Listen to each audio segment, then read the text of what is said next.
From my own years of therapeutic experience, I've come to feel that if I can create the proper climate, the proper relationship, the proper conditions, a process of therapeutic movement will almost inevitably occur in my client. And I'd ask, what is this climate? What are these conditions?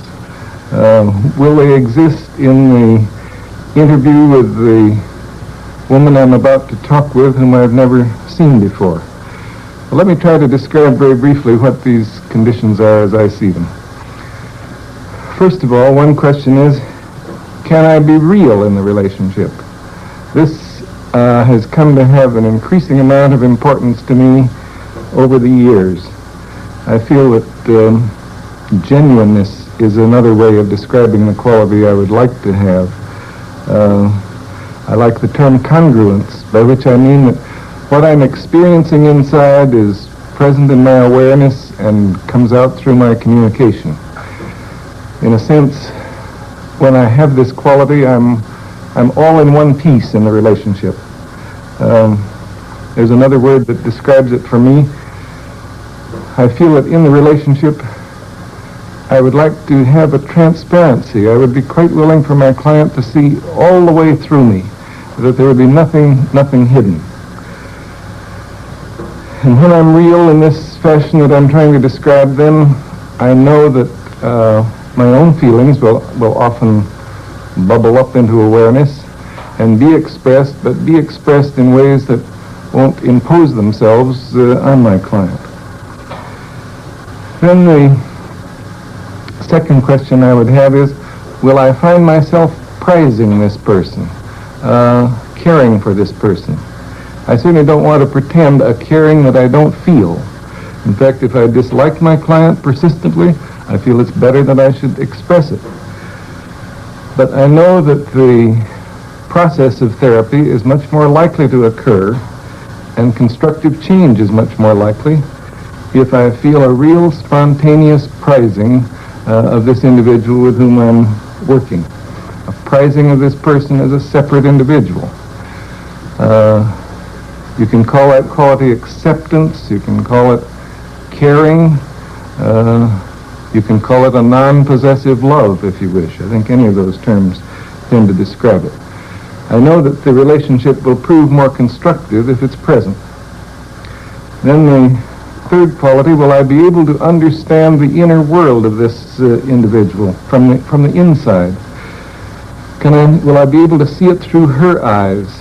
Will I be able to be sufficiently sensitive to move around inside the world of her feelings so that I know what it feels like to be her, so that I can sense not only the surface meanings, but some of the meanings that lie somewhat underneath the surface. I know that if I can let myself sensitively and accurately enter into her world of experience, then change and therapeutic movement are much more likely. Well, suppose I am fortunate and that I do experience some of these attitudes in the relationship. What then? Well, then a variety of things are likely to happen, both from my clinical experience and from our research investigations. We find that if attitudes of the sort that I've described are present, then quite a number of things will happen. She'll explore some of her feelings and attitudes more deeply. She's likely to discover some hidden aspects of herself that she wasn't aware of previously. Feeling herself prized by me, it's quite possible she'll come to prize herself more. Feeling that some of her meanings are understood by me, then she can more readily perhaps listen to herself, listen to what's going on within her own experience, listen to some of the meanings she hasn't been able to catch before. And perhaps if she senses a realness in me, she'll be able to be a little more real within herself. I suspect there will be a change in the manner of her expression. At least this has been my experience in other instances. from being rather remote from her experiencing, remote from what's going on within her, it's possible that she'll move toward more immediacy of experiencing, that she will be able to sense and express what's going on in her in the immediate moment.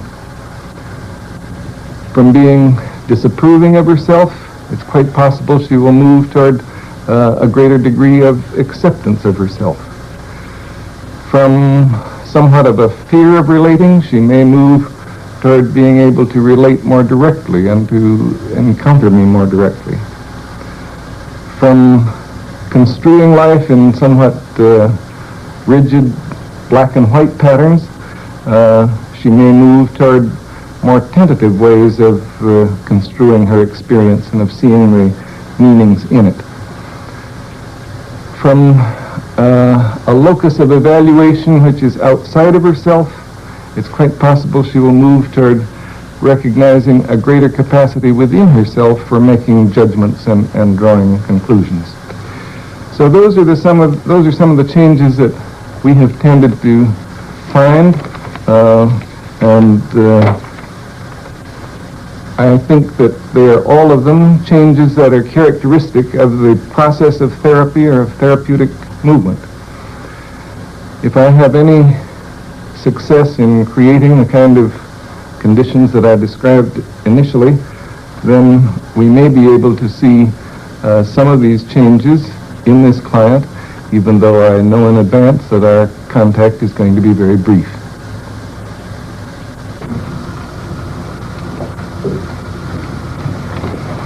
Good morning. Hello, Dr. I'm Dr. Rogers. You must be Gloria. Yes, I am. That's right, that's fair. Well, we have half an hour together, and I really don't know what we'll be able to make of it, but I hope we can make something of it. I'd be glad to know whatever concerns you. Well, right now I'm nervous, but I feel more comfortable the way you're talking in a low voice, and I don't feel like you'll be so harsh on me. But, I hear the tremor in your voice, so I need... well, the main thing I want to talk to you about is, I'm just newly divorced, and I had gone in therapy before, and I felt comfortable when I left, and all of a sudden now the biggest change is adjusting to my single life. And one of the things that bother me the most is especially men and having men to the house and how it affects the children. And the biggest thing the thing that keeps coming to my mind I want to tell you about is I have a daughter, 9, who at one time I felt I had a lot of emotional problems. I wish I could stop shaking. And I'm real conscious of things affecting her. I don't want her to get upset. I don't want to shock her. I want so bad for her to accept me. And we're real open with each other, especially about sex. And the other day, she saw a girl that was single but pregnant, and she asked me all about, can girls get pregnant if they're single? And the conversation was fine, and I wasn't on at ease at all with her until she asked me if I'd ever made love to a man since I left her daddy, and I lied to her. And ever since that, it keeps coming up to my mind because I feel so guilty lying to her because I never lie and I want her to trust me. And I almost want an answer from you. I want you to tell me if it will affect her wrong if I told her the truth or what. And it's this concern about her and the fact that you really aren't, that this open relationship that has existed between you now, you feel it's kind of...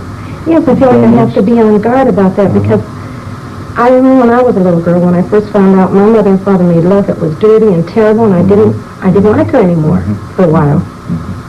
And I don't want to lie to Pammy either, and I don't know... I sure wish I could give you the answer as to what you should tell her.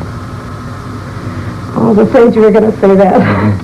Because what you really want is an answer. I want to especially know if it would affect her, if I was completely honest and open with her, or if it would affect her because I lied. I feel like it's bound to make a strain because I lied to her. Because she'll suspect that, or she will know something's not quite right. I feel really inside she'll distrust me, yes. And also I thought, well, gee, what about when she gets a little older and she finds herself in touchy situations? She probably wouldn't want to admit it to me because she thinks I'm so good and so sweet. And yet I'm afraid she could think I'm really a devil. and I want so bad for her to accept me.